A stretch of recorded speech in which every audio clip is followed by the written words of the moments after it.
la válvula mitral y la válvula aórtica. ¿Ya? Ustedes recordarán que en cardiología la ocultación de los focos, ¿no? Lo más característico, independientemente del cuadro clínico, al examen físico, el que se va a ocultar en las enfermedades mayoritarias son diferentes tipos de focos, que hay que recordar, ¿no? La semiología de los focos, ¿no? Cuando es por estenosis, cuando es por insuficiencia. Y es importante la ocultación que nos da algunos elementos para el diagnóstico, ¿no? Vamos a empezar hablando de la válvula aórtica, ¿no? Todas las válvulas pueden enfermarse, ya sea por estenosis, ¿no? Que la válvula se estrecha, el área valvular se estrecha, o por insuficiencia. Puede estar bien el área, pero no se llega a cerrar bien. Se llama insuficiencia, que la válvula no llega a coaptar bien, ¿ya? Y así vamos a empezar hablando de la estenosis aórtica. Es una de las valvulopatías más frecuentes, fundamentalmente en pacientes de la tercera edad, ¿no? Donde es fundamental, obviamente, el diagnóstico clínico. Cuando uno debe sospechar una enfermedad valvular, porque el diagnóstico, los estudios complementarios nos lo van a dar, ¿no? Pero cuando hay que sospechar estas enfermedades, por ejemplo, la estenosis aórtica, en el interrogatorio es importante ciertas preguntas al paciente, aunque puede pasar mucho tiempo, la mayoría de las enfermedades valvulares, igual que la valvulopatía aórtica, pueden pasar muchos años en etapa asintomática, el paciente no percibe, ¿no? A veces uno diagnostica una enfermedad valvular de casualidad y ocultó un soplo, por ejemplo, ¿no? Porque el paciente puede estar asintomático, ¿ya? Y eso puede ser años, no sentir síntomas. Cuando una enfermedad valvular hace síntomas, cuando ya la severidad es de moderada para severa, ¿no? Cuando una estenosis ligera, generalmente el paciente puede permanecer moderada mucho tiempo sin síntomas, ¿no? Cuando ya aparecen síntomas, la estenosis aórtica, el principal síntoma que da es la angina de pecho, ¿no?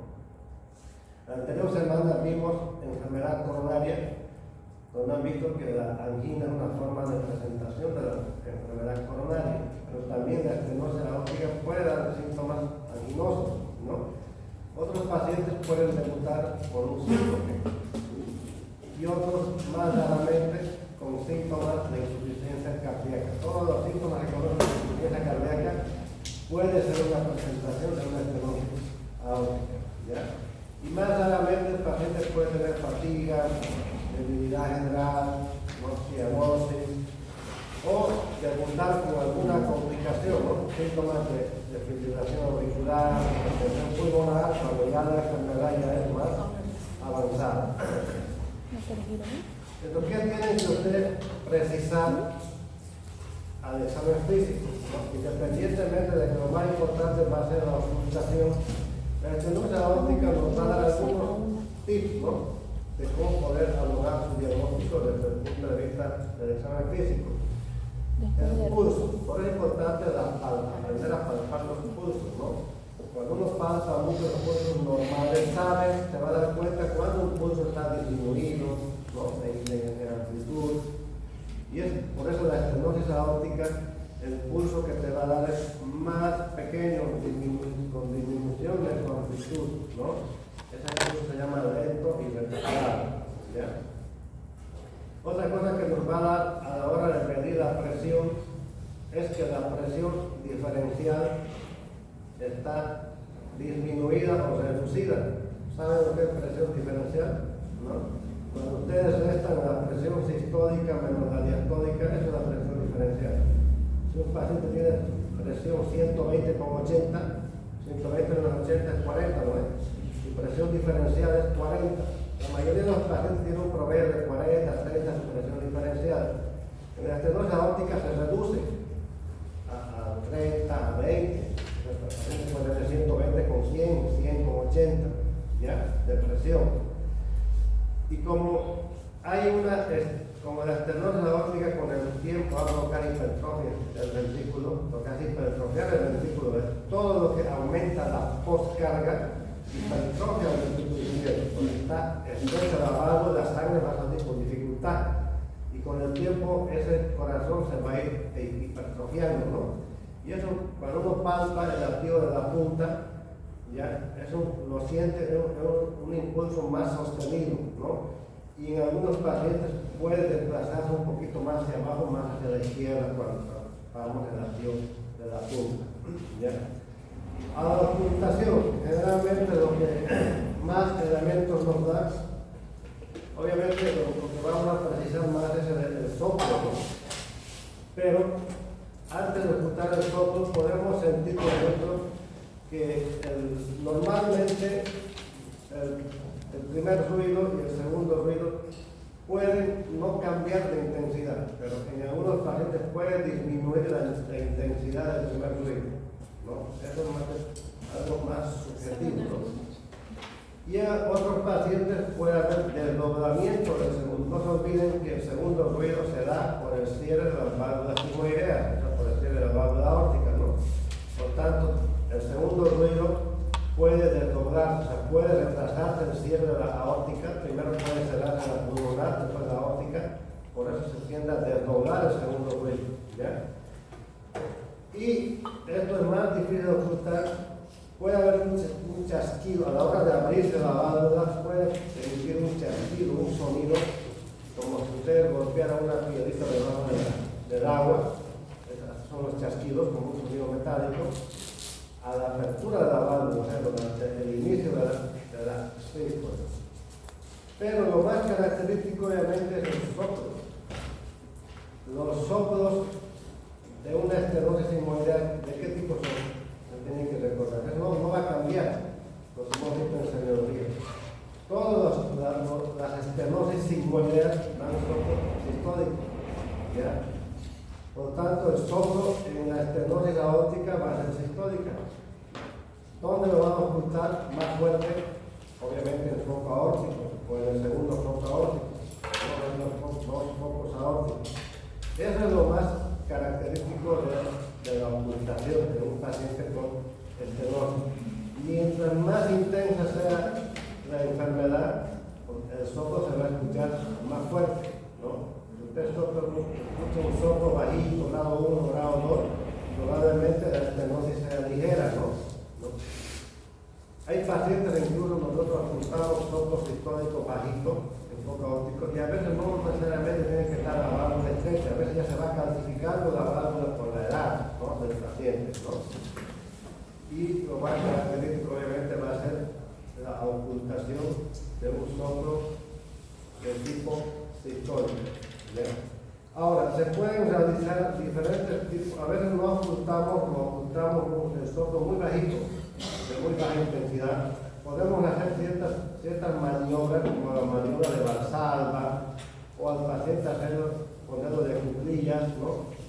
Y para mejorar la intensidad del soplo, ¿no? Esas maniobras hacen que pase más flujo por la válvula aórtica y uno puede escuchar con mayor intensidad ese soplo sistólico, ¿ya? Y debemos diferenciar la estenosis aórtica de una enfermedad que se llama miocardiopatía hipertrófica. La miocardiopatía hipertrófica es más frecuente en jóvenes, en cambio la estenosis aórtica es más frecuente en personas mayores. ¿Por qué hay que diferenciar? Porque la miocardiopatía hipertrófica también da soplo sistólico en foco aórtico.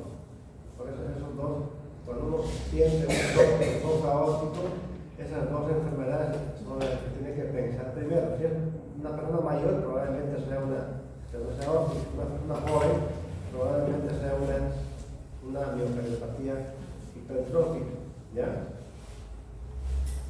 Y el tratamiento, la mayoría de las enfermedades valvulares, ¿no?, cuando uno las diagnostica, siempre hace seguimiento de la enfermedad, ¿no? Una estenosis aórtica pues no se forma en un mes, en un año, en cuestión de años se va formando la enfermedad cuando es adquirida, ¿ya? Por lo tanto, cuando uno toma una conducta definitiva, cuando ya la estenosis aórtica ya se vuelve sintomática, todos estos síntomas como angina de pecho, falta de aire, síncope, ahí hay que pensar en el tratamiento definitivo. Y el tratamiento definitivo es el tratamiento quirúrgico, ¿no? Hay que ¿Cuándo se manda? Cuando la estenosis moderada a severa. Todas las enfermedades valvulares se tratan con tratamiento quirúrgico. Hoy en día existen tratamientos mínimamente invasivos, ¿no? Antes tenían que abrir todo el tórax para cambiar la válvula. Ahora ya se puede cambiar una válvula por vía percutánea a través de cateterismo cardíaco. Obviamente hay criterios, ¿no? Cuando mandar a cirugía abierta y cuando mandar a cateterismo. Pero el tratamiento independiente de que usted va a tratar los síntomas del paciente, ¿no? Si tiene síntomas de insuficiencia cardíaca, va a tratar la insuficiencia cardíaca. Pero el paciente no va a mejorar completamente, entonces tiene que cambiar esa válvula. Se puede cambiar por una válvula de metal o se puede colocar una bioprótesis, ¿no? Válvulas biológicas del tejido porcino, generalmente el pericardio porcino generalmente se utiliza, ¿no? De la elección de qué válvula se va a cambiar, no solamente en la aórtica, en cualquier enfermedad valvular, va a depender mucho del pronóstico de vida del paciente. Si un paciente a lo mejor viejito, etcétera, se puede poner una válvula biológica. Si un paciente joven, se puede elegir mejor una válvula de metal, porque las válvulas de metal duran más tiempo, las biológicas duran menos tiempo, ¿ya? Y todos los pacientes que se colocan válvulas de metal se anticoagulan de por vida con warfarina, ¿ya? Porque no se olviden que la válvula de metal es un cuerpo extraño. Y si no se anticoagula puede formar coágulos. Los coágulos se pueden volver a obstruir esa válvula. ¿Qué tiempo dura en un joven? Las válvulas generalmente pueden durar toda la vida, ¿no? Promedio 15, 20 años puede durar, de acuerdo a cómo el paciente ha llevado también, ¿no? Su estilo de vida, cómo ha controlado su presión arterial. Las mismas enfermedades que te afectan las válvulas pueden afectar las válvulas protésicas. Todo depende de cómo el paciente ha controlado su enfermedad de base, todo eso, ¿ya? Pero, hay personas, por ejemplo, que tienen problemas en 3 válvulas. no he visto que los 3 o 2 se pueden poner, ¿no? Yo tengo un amigo que lo ha llevado a Brasil recién, joven, tiene 35 años y tiene problemas en 3. Funcionaba una. Claro, si es 35 años, o es una fiebre reumática, por ejemplo, se dañan, ¿no? Varias válvulas, la mitral, la aórtica, se cambian, ¿no? Yo no he tenido pacientes con 3, con 2 y mitral y aórtica, pero si están todas las válvulas, hay que cambiar todas las válvulas, no hay de otro, ¿no? Doctor, ¿y entre la metal y la biológica, es mejor la biológica? No, la de metal. Y en la biológica no se tendría que Solo tomar para personas mayores. Sí, eso es lo bueno de la biológica, que solamente toman warfarina 6 meses, pero también te dura menos tiempo, ¿no? La válvula biológica tiene que cambiar a los 10 años. Por eso se escoge en dependencia del paciente, ¿no? Hasta incluso en dependencia hasta de la preferencia del paciente. Y a veces hasta del precio, ¿no? La de metal tiene cosas más caras generalmente. La desventaja de la de metal es que tienes que anticoagularte toda la vida, ¿no? Pero la duración es mayor de la válvula. Pero eso, nosotros generalmente ponemos de metal. ¿Y su precio aproximadamente? Carísimo. Una Por aproximada. particular, por ejemplo, con toda la cirugía, con todo los $12,000 por todo.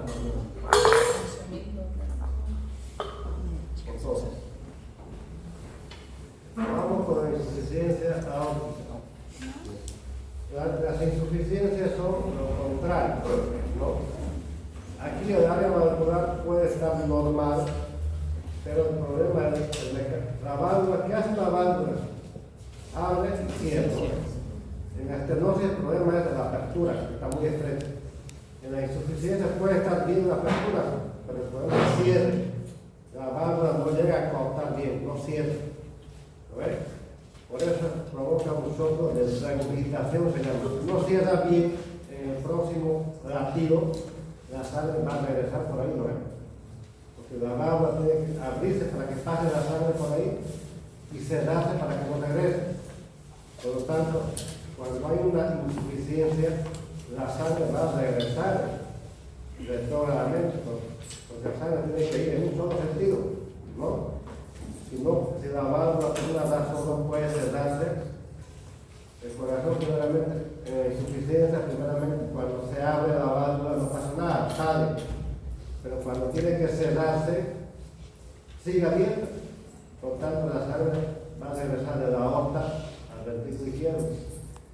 Y eso se llama regurgitación. Y va a provocar soplo de regurgitación. Ahorita vamos a ver. Ahora, ¿qué pasa con la insuficiencia aórtica? ¿No? Igualmente puede pasar años el paciente, a lo mejor el mecanismo de cierre no está tan comprometido, ligeramente no se cierra, ¿no? Es como una puerta que deja una pequeña rendija. Eso es ligero, ¿no? Pero si la puerta queda completamente abierta ya es severa la enfermedad, ¿no? Para que entiendan. Cuando es ligero o moderado, el paciente puede estar años asintomático. Cuando queda ocultado un soplo, puede estar años asintomático, ¿no? Ya cuando es moderado o severo, recién empiezan a manifestar. Aquí el principal síntoma sí es los síntomas de insuficiencia cardíaca, porque esa sangre que regurgita va a provocar no tanta hipertrofia, sino dilatación de la cavidad, porque lo está sobrecargando de volumen al ventrículo. Y con el tiempo ese ventrículo va creciendo, va dilatándose, y el paciente va a empezar con síntomas de insuficiencia cardíaca, ¿no? Todo lo que conocen, disnea de fuerza, todo lo que conocen de insuficiencia cardíaca, trastornea, todo, ¿no? Lo mismo. Más raramente va a ser síncope o angina. En cambio, la estenosis al revés, ¿no? Primero es angina, después insuficiencia cardíaca. Primeramente hace insuficiencia cardíaca, muy raramente hace angina o síncope, ¿ya? Y obviamente la insuficiencia aórtica generalmente la mayoría de las veces es crónica, pero las válvulas se van dañando de forma crónica, ¿no? Hay formas de presentación agudas, puede existir, ¿no? Por un trauma torácico, uno puede romper una cuerda, una válvula, el aparato valvular se puede afectar por un infarto, por ejemplo.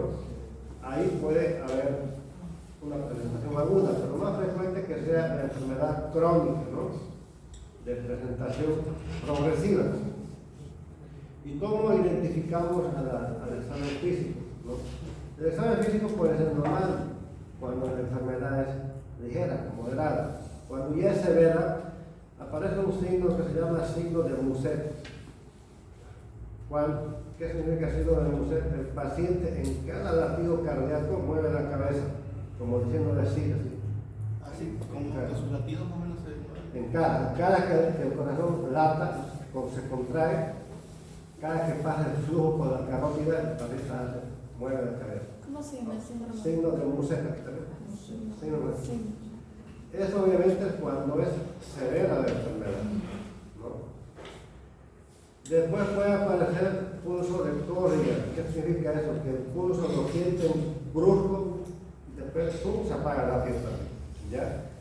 Y lo más característico, que las carótidas, el pulso es bien intenso, el pulso, a veces hasta lo miran, el pulso en la carótida, no solamente se palpa bien, sino que se puede ver cómo late la carótida.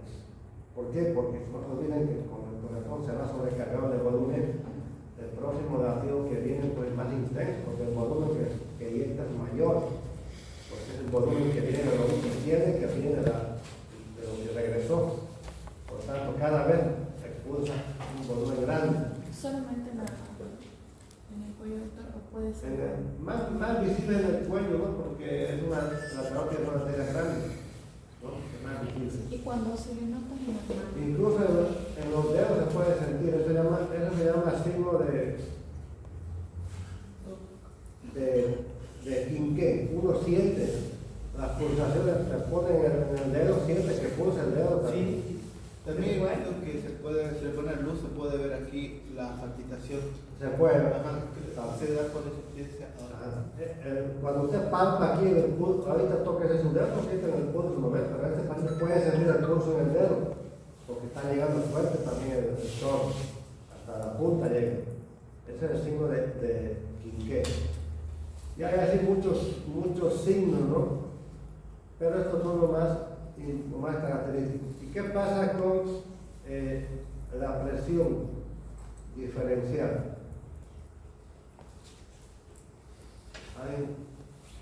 En la estenosis aórtica, ¿cómo está la presión diferencial? Estrecha, ¿no es? ¿Cómo? La presión diferencial, ¿cómo estaba en la estenosis aórtica? Es estrecho, es menor a 30, ¿no? Acá al revés, se separa. Un paciente puede tener 140 de presión con 50 de diastólica. Entonces se separa la presión diferencial. Normalmente los viejitos tienen presiones así, presión diferencial amplia. Y aquí también se separa la presión sistólica de la diastólica. Puede estar 120 su presión de sistólica y 50 la diastólica. Hay una separación de la presión diferencial. Obviamente se puede constatar pulsos en todo lado, ¿no? Aumentado, ¿ya? Y el latido de la punta igual se va a desplazar hacia la izquierda. Pueden sentir el latido de la punta más hacia la izquierda, porque el ventrículo izquierdo se va a ir dilatando el ventrículo izquierdo.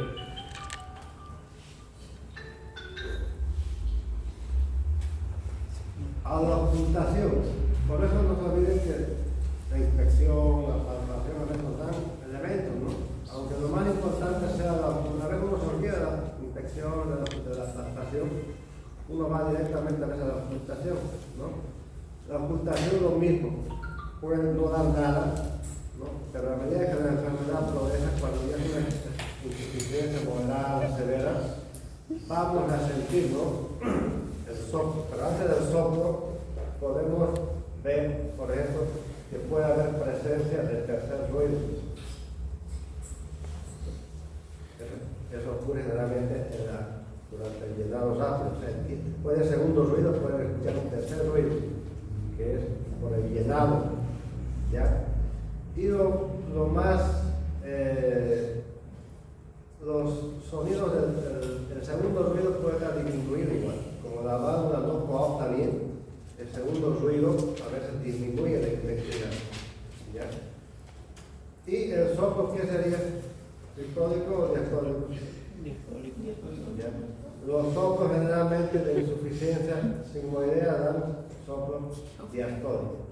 ¿Por qué? Porque cuando regresa la sangre al ventrículo, en diástole, ¿no? cuando se tiene que llenar, regresa, ¿ya? Y van a escuchar soplo diastólico. Nosotros le llamamos escape aórtico. Cada vez se llama escape aórtico porque escapa de la aorta. Y el soplo no es tan, se llama, aquí está, soplo holodiastólico, no es tan intenso como de la estenosis. El soplo es bien bajito, ¿no? En cambio, la estenosis es un soplo potente, fuerte. Aquí no, como es una regresión más pasiva, no es en cambio en el sistólico, cuando bombea el corazón. Acá es el diástole, cuando se está llenando regresa. Por eso el soplo es de más baja intensidad. Y a veces no nos juntamos con la membrana del estetoscopio, hay que utilizar la campana, ¿no? El otro lado del estetoscopio. Todo que tiene una parte plana y otra parte en campana, ¿no? Con la campana se escucha mejor el soplo de insuficiencia aórtica.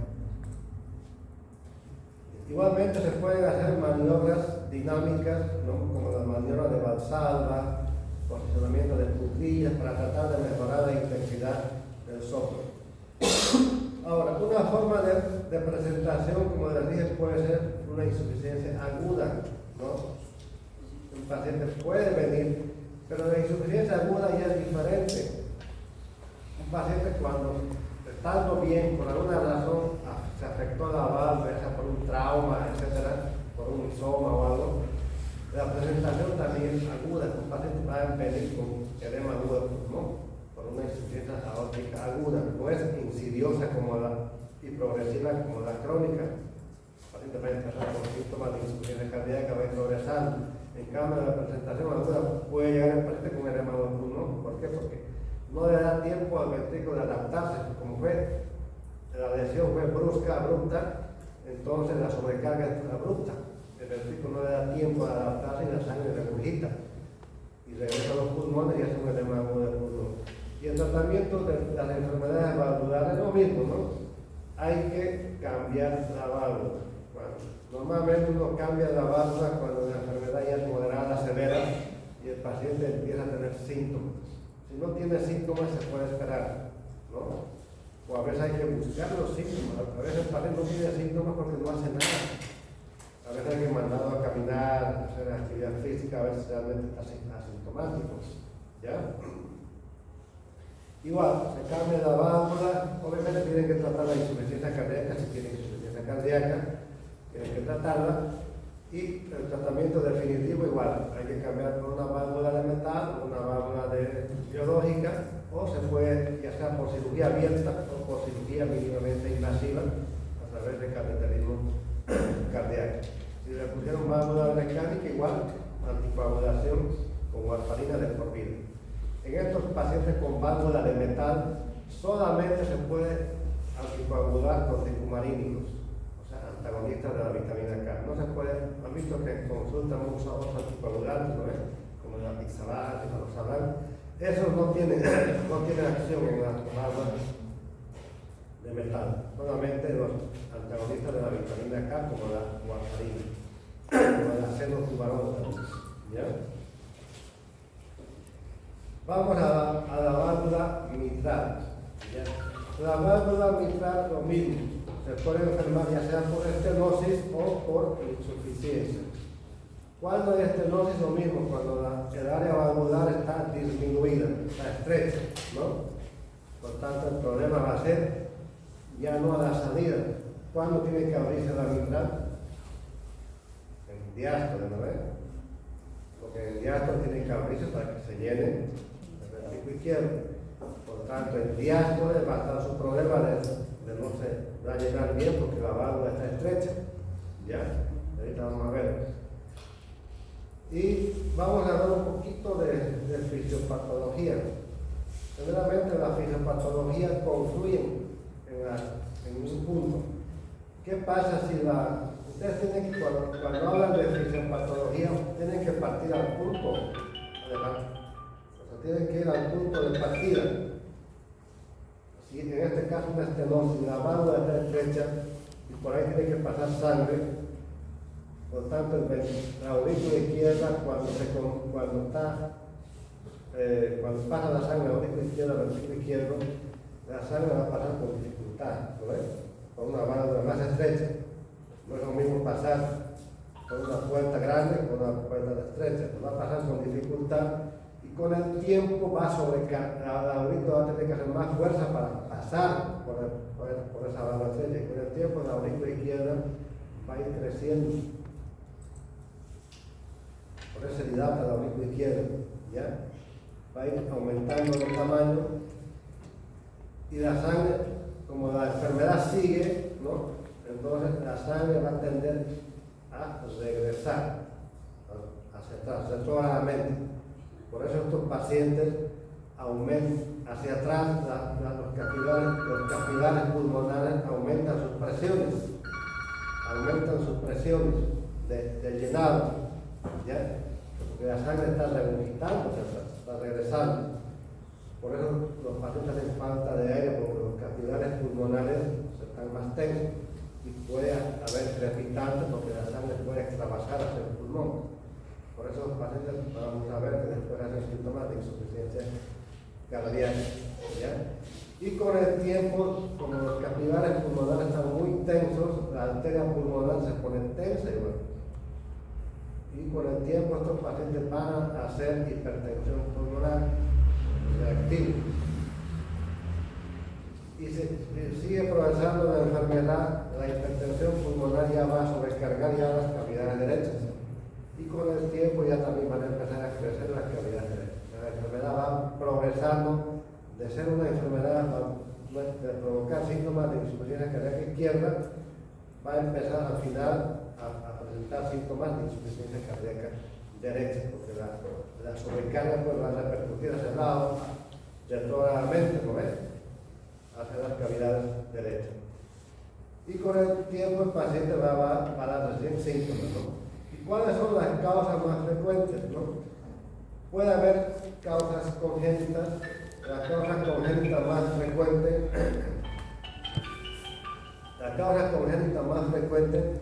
es esta enfermedad. La estenosis mitral, la insuficiencia mitral por una válvula mitral en paracaídas. O sea, la válvula viene ya defectuosa. Una válvula más o menos con una convexidad hacia abajo, una paracaídas. Y esa es cuando uno diagnostica en un niño o una persona adulta joven, o cuando hay que sea congénito. Y en nuestro medio, antiguamente, la causa más frecuente era una causa adquirida, era la fiebre reumática, ¿no?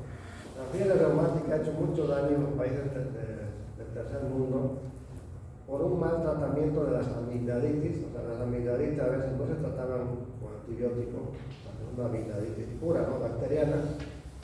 Si no se trataba bien, a las 2 semanas posterior a la amigdalitis hacían el paciente una actividad reactiva, como una artritis reactiva, ¿no? Y esa enfermedad reactiva, el sistema inmunológico, que es una reacción, ataca las válvulas y también ataca las articulaciones. Por eso la fiebre reumática da artritis, ¿no? da valvulopatía, y todo eso da la fiebre reumática, ¿ya? Y en ese momento puede ser una enfermedad valvular aguda, pero con el tiempo esa válvula va degenerando, va cambiando, va engrosándose, calcificándose, y recién empieza a tener el paciente síntomas de insuficiencia cardíaca. La enfermedad, como digo, no progresa de un momento a otro, pasa en un tiempo. Conteste usted por ahí. ¿No? Por ahí es urgente, conteste. Cirugía.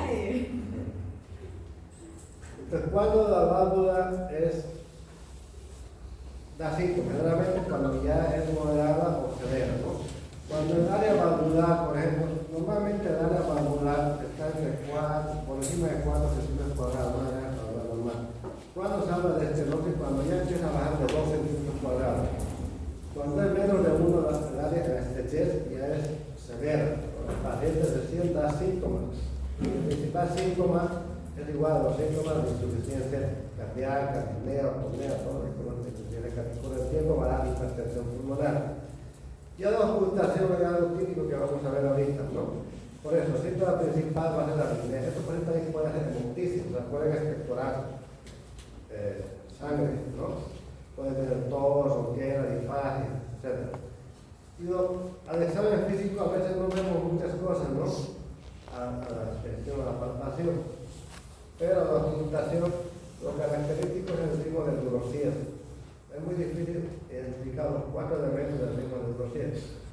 Primeramente van a sentir el primer ruido bastante acentuado, bastante fuerte el primer ruido, ¿ya? Después del primer ruido, después que venga, antes de que aparezca el segundo ruido, va a haber como un chasquido de apertura, pero esta vez de la válvula mitral y no de la válvula óptica, por tanto es el diástolo. ¿Y el soplo cuál es? Es una estenosis auriculoventricular. ¿Qué tipo de soplo es? Diastólico. ¿Ya? Es un soplo diastólico porque es una estenosis auriculoventricular. El llenado es el diástolo, ¿ya? Y puede haber un pequeño soplo presistólico que puede hacer más intenso, por eso es el primer ruido. Estos 4 componentes, el primer ruido que está muy intenso, el chasquido de la apertura valvular mitral, el soplo diastólico, y un reforzamiento presistólico que se escucha como un soplo presistólico, son los 4 componentes. A veces es muy difícil de escuchar. Lo que más uno escucha es el primer ruido acentuado y el soplo diastólico. Entre estos dos tienen que pensar en una estenosis, ¿no? Olvidé decir en otras enfermedades que los diagnósticos, cuando uno escucha un soplo, el diagnóstico que te va a confirmar la enfermedad es el ecocardiograma Doppler. Es el que te va a decir si la enfermedad es ligera, moderada, severa, y además te va a conducir el tratamiento, ¿no? Se puede indicar radiografía de tórax, cateterismo, ¿no? Pero generalmente con el ecocardiograma tenemos el diagnóstico definitivo, ¿no?